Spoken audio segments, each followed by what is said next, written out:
വായിക്കുന്ന വിശുദ്ധ വേദപുസ്തക ഭാഗം പുറപ്പാട് പുസ്തകം 7-ാം അധ്യായം 1 മുതൽ 24 വരെ. യഹോവ മോശയോട് അരുളി ചെയ്തത്: നോക്കൂ, ഞാൻ നിന്നെ ഫറവോന് ദൈവമാക്കിയിരിക്കുന്നു. നിന്റെ സഹോദരൻ അഹരോൻ നിനക്ക് പ്രവാചകനായിരിക്കും. ഞാൻ നിന്നോട് കൽപ്പിക്കുന്ന ഒക്കെയും നീ പറയണം. നിന്റെ സഹോദരനായ അഹരോൻ ഇസ്രായേൽ മക്കളെ തന്റെ ദേശത്തു നിന്നും വിട്ടയപ്പാൻ ഫറവോനോട് പറയണം. എന്നാൽ ഞാൻ ഫറവോന്റെ ഹൃദയം കഠിനമാക്കും. മിസ്രയീം ദേശത്ത് എന്റെ അടയാളങ്ങളും അത്ഭുതങ്ങളും പെരുകും. ഫറവോൻ നിങ്ങളുടെ വാക്ക് കേൾക്കയില്ല. ഞാൻ മിസ്രയീമിന്മേൽ എന്റെ കൈവച്ച് വലിയ ശിക്ഷാവിധികളാൽ എന്റെ ഗണങ്ങളെ, എന്റെ ജനമായ ഇസ്രായേൽ മക്കളെ തന്നെ മിസ്രയീം ദേശത്ത് നിന്ന് പുറപ്പെടുവിക്കും.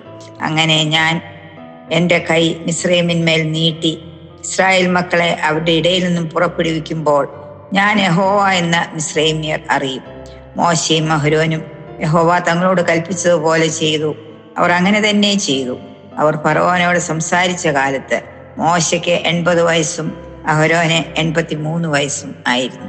യഹോവ മോശയോടും അഹരോനോടും, ഫറവോൻ നിങ്ങളോട് ഒരു അത്ഭുതം കാണിപ്പീനെന്ന് പറഞ്ഞാൽ നീ അഹരോനോട് നിന്റെ വടിയെടുത്ത് ഫറവോന്റെ മുമ്പാകെ നിലത്തിടുക എന്ന് പറയണം.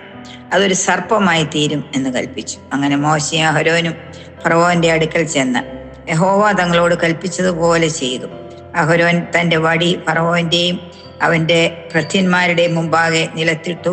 അത് സർപ്പമായി തീർന്നു. അപ്പോൾ ഫറവോൻ വിദ്വാൻമാരെയും ക്ഷുദ്രക്കാരെയും വിളിപ്പിച്ചു. മിസ്രയീമ്യ മന്ത്രവാദികളായ ഇവരും തങ്ങളുടെ മന്ത്രവാദത്താൽ അതുപോലെ ചെയ്തു. അവർ ഓരോരുത്തൻ താന്റെ വടി നിലത്തിട്ടു. അവയും സർപ്പങ്ങളായി തീർന്നു. എന്നാൽ അഹരോന്റെ വടി അവരുടെ വഴികളെ വിഴുങ്ങിക്കളഞ്ഞു. ഫറവോന്റെ ഹൃദയമോ യഹോവയിൽ ചെയ്ത പോലെ കഠിനപ്പെട്ടു. അവൻ അവരെ ശ്രദ്ധിച്ചതുമില്ല. അപ്പോൾ യഹോവ മോശയോട് അരുളി ചെയ്തത്: ഫറവോന്റെ ഹൃദയം കഠിനപ്പെട്ടിരിക്കുന്നു. ജനത്തെ വിട്ടയപ്പാൻ അവന് മനസ്സില്ല. രാവിലെ നീ ഫറവോന്റെ അടുക്കൽ ചെല്ലുക. അവൻ വെള്ളത്തിന്റെ അടുക്കൽ ഇറങ്ങി വരും. നീ അവനെ കാണുവാൻ നദീതീരത്ത് നിൽക്കണം. സർപ്പമായി തീർന്ന വടിയും കയ്യിൽ എടുത്തുകൊള്ളണം. അവനോട് പറയേണ്ടത് എന്തെന്നാൽ: മരുഭൂമിയിൽ എന്നെ ആരാധിപ്പാൻ എന്റെ ജനത്തെ വിട്ടയക്ക എന്ന് കൽപ്പിച്ചു. എബ്രായരുടെ ദൈവമായ യഹോവ എന്നെ നിന്റെ അടുക്കൽ അയച്ചു.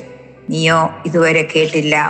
ഞാൻ യഹോവ എന്ന് നീ ഇതിനാൽ അറിയും എന്നിങ്ങനെ യഹോവ കൽപ്പിക്കുന്നു. ഇതാ, എന്റെ കയ്യിലുള്ള വടി കൊണ്ട് ഞാൻ നദിയിലെ വെള്ളത്തിൽ അടിക്കും. അത് രക്തമായി തീരും. നദിയിലെ മത്സ്യം ചാകും, നദി നാറും.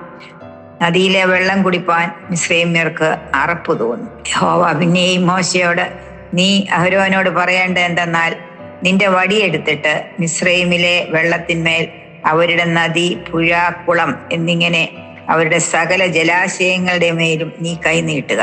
അവ രക്തമായി തീരും. മിസ്രയീം ദേശത്തെ എല്ലായിടവും മരപാത്രങ്ങളിലും കൽപാത്രങ്ങളിലും രക്തം ഉണ്ടാകും എന്ന് കൽപ്പിച്ചു. മോശയും അഹരോനും യഹോവ കൽപ്പിച്ചതുപോലെ ചെയ്തു.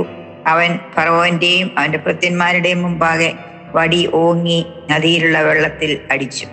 നദിയിലുള്ള വെള്ളം ഒക്കെയും രക്തമായി തീർന്നു. നദിയിലെ മത്സ്യം ചാകുകയും നദി നാറുകയും ചെയ്തു. നദിയിലെ വെള്ളം കുടിപ്പാൻ മിസ്രയീമ്യർക്ക് കഴിഞ്ഞില്ല. മിസ്രയീം ദേശത്ത് എല്ലായിടവും രക്തം ഉണ്ടായിരുന്നു. മിസ്രയീമ്യ മന്ത്രവാദികളും തങ്ങളുടെ മന്ത്രവാദത്താൽ അതുപോലെ ചെയ്തു. എന്നാൽ യഹോവ അരുളി ചെയ്തിരുന്നത് പോലെ ഫറവോന്റെ ഹൃദയം കഠിനപ്പെട്ടു. അവൻ അവരെ ശ്രദ്ധിച്ചതുമില്ല. ഫറവോൻ തിരിഞ്ഞ് തന്റെ അരമനയിലേക്ക് പോയി. ഇതും അവൻ ഗണ്യമാക്കിയില്ല. നദിയിലെ വെള്ളം കുടിപ്പാൻ കഴിവില്ലായകൊണ്ട് മിസ്രയീമ്യർ എല്ലാവരും കുടിപ്പാൻ വെള്ളത്തിനായി നദിയരികെയൊക്കെയും ഓലി കഴിച്ചു. ഇവിടെ വായിച്ച് അവസാനിച്ചിരിക്കുന്നു.